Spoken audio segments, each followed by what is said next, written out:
Jesus está voltando.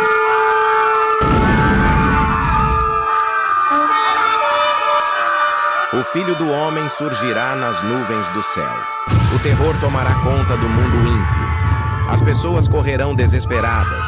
Ninguém poderá fugir da face do Todo-Poderoso. Eventos incríveis acontecerão.